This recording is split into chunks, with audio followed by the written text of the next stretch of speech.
Ng itim. Ha? Hindi sinabi sa inyo to? May spot? Hindi sinabi sa inyo. Ayan, tingnan mo, bukod tangi lang siya. Baka yan yung ano. Bukod tangi siya diyang may spot. O, ayan o. Baka Ayan, yung kita. bugbog. Hindi kaya may, ano ka, nabugbog nga sa loob. Ayan o, liwanag o, bukod tangi o. Sa kabila, wala o. Sobrang lakas ba nung pagkaka... Sa tansya mo lang, siyempre, parang ini-smackdown mo yung ano, yung lamesa nyo. Basag ka po eh. Basag talaga? Pa yung lamin. Ganyan nga pa yung sa lamin. Ay, yung parang tinted, makapal, nabasag mo talaga yon. Yung kantong ba mismo. Kayo yun. Kunti nga eh, tos ko yung dyan. Kaya nga. Tapos nasugat ko. Kuya kasi may ano, tingnan mo, ito yung kahalagahan ng ano, ng follow-up. Tingnan mo, bukod tangi siyang ano, dapat in-explain sa inyo to. Baka mamaya may internal hemorrhage ka. Ano mo, wala namang fracture. Kasi niresetahan lang kami ng gamot. Dito sa may Dali ah. Nakakalala ko ng maigi. Para sure ball tayo. Under monitoring. Ang gagawin ko, ahaplusin ko muna. Haplus-haplus lang. Tapos, obserbahan mo ng mga isang linggo. Obserbahan mo na isang linggo. Pag pahina ng pahina, ibig sabihin normal lang yung ano mo. Pero pag ang nangyayari sa'yo ay parang hindi siya nawawala, parang yung breathing ko ganun pa rin. Tapos kumbaga hindi nababawasan man lang yung kirot, yung hininga ko. Talagang ayaw mo wala, ibig sabihin pa-double check mo to. Hindi natin pwedeng pakialaman to, baka mamaya may tumubo sa loob or nalamog. Lamog na lamog yung loob. Kasi pag pinersa mo ngayon yan, baka magpihit-pihit ka ng hininga. Okay. Gagawin ko, hahaplusin ko muna. Tapos monitoring. X-ray siya ulit. Papa Oo. X-ray. Monitoring ka ng 1 week. Pag hindi nagbago. Tapos pag nagbago, kaya nagbago na, mahina na, konting-konti na lang. Ayan, pwede na nating pitikin. Pero pag nanatili yung ganyan, na parang hirap ka pa rin sa breathing mo, kailangan mo ma-re-evaluate to. Para, kasi pag yan binara-bara, breathing ang ano mo dyan. Ayan, tama yung ano mo. Hindi ka makakahinga na. Naggalaw-galaw siya kahapon. Hmm. Sumakit. Hindi ka maka... Nag-usog ng mabigat. Naku, hindi ka makakahinga ron. Hindi nga siya nakahinga. Makakahinga ron. Although, Dami nagagalaw yan. niya, kaso lang, yun nga. Tanggalin na natin to. Actually, sir, ano nga eh, 1 week. Alis kasi siya September 4. Oh, hindi. Kaya pa? Kapit-bahay lang naman tayo eh. Oo. September 4, malayo pa yan. Oo. Bago ka umalis, i-double check ko to. Kasi pag nakita yan sa x-ray mo, questionin ka rin sa medical. Bakit may ganito to, sir? Babasahin na ng radiologist na maayos yan.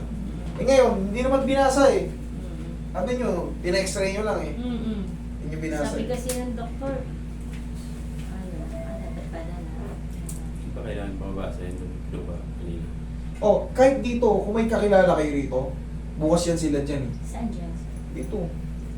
Dito sa Amores o kaya sa ano? Dito sa pangalan nito? Gamma Care. Gamma Care. Doon na naman ta. Gamma Care ba yun? Sa Lorenzo yan eh. Family Care ata. Sa Lorenzo. Sabi mo kung masakit ah. Sino? Masakit? Hindi. Very good. Ito. Hindi. Okay, very good. Dito sa rib cage na to. Yan. Hindi. Ito. Hindi. Very good. Yan. Kunti. Konti. Okay. Pero kasi pag may fracture ka kasi, konting ganun lang. Ano ka ganyan, kaya medyo ginaganyan-ganyan ko. Kaya nung nahuli ka, niligyan ko agad yelo. Baka yun, pasa sa loob. Baka yung nakikita dyan. Niligyan ko yelo. Ula ko parang hemorrhage yan sa loob parang yung nalamog. Oo. Pero yun nga, under observation to, hindi Mas mo pwedeng maganda basta-basta to. pahilot to. Mas maganda kalalabasan. Yung clear na. Oo. One Pagka kasi nagkamali ka ng ano rito, double damage ka, maaapektuhan talaga. Unang-una maaapektuhan mo rito, hininga. Mahihirapan kang magkikilos. Ganyan nga siya. Wala nakakakita. Pero madali lang yan, pagka ano lang yun, tutulak ko yan dito kayo. Tutunog yan, maniwala ka, kasi yan ang dulo niyan. Ito, yan ang dulo niyan. Dito ko yan didiinan. Hindi kita dyan mamasahin. Dito yan, dito ko tutulak yan. Padadapahin kita dyan. Tutunog yun. May mas matindi pang ano. Kahapon ko yan kasi, medyo okay na siya, di ba nung nagpa-explore. Nagagalaw ko na siya eh, na okay na ba? Kunti na lang, pag huminga ko, kunti na lang yung naramdaman ko. Ngayon nung tinula ko yung gate, may tumunog. O, kita mo. May parang crack, kumanon, kaya yung... Tutulak ko yan. Itutulak ko yan. Sabi ko, So, parang- tutulak ko yan. Aabot pa naman eh. Basta bago ko umalis, nandyan na naman kayo. Ayoko na ma-double damage ka. Baka matama. Tingnan mo, simpleng ginano mo lang. O, napilay ka. Ganun din ang gagawin ko. Pero siyempre, for the meantime, waiting ka lang. Waiting lang muna para hindi ka mado. Aplos-aplosan muna lang ng pao. Tapos, huwag ka munang pumuwersa.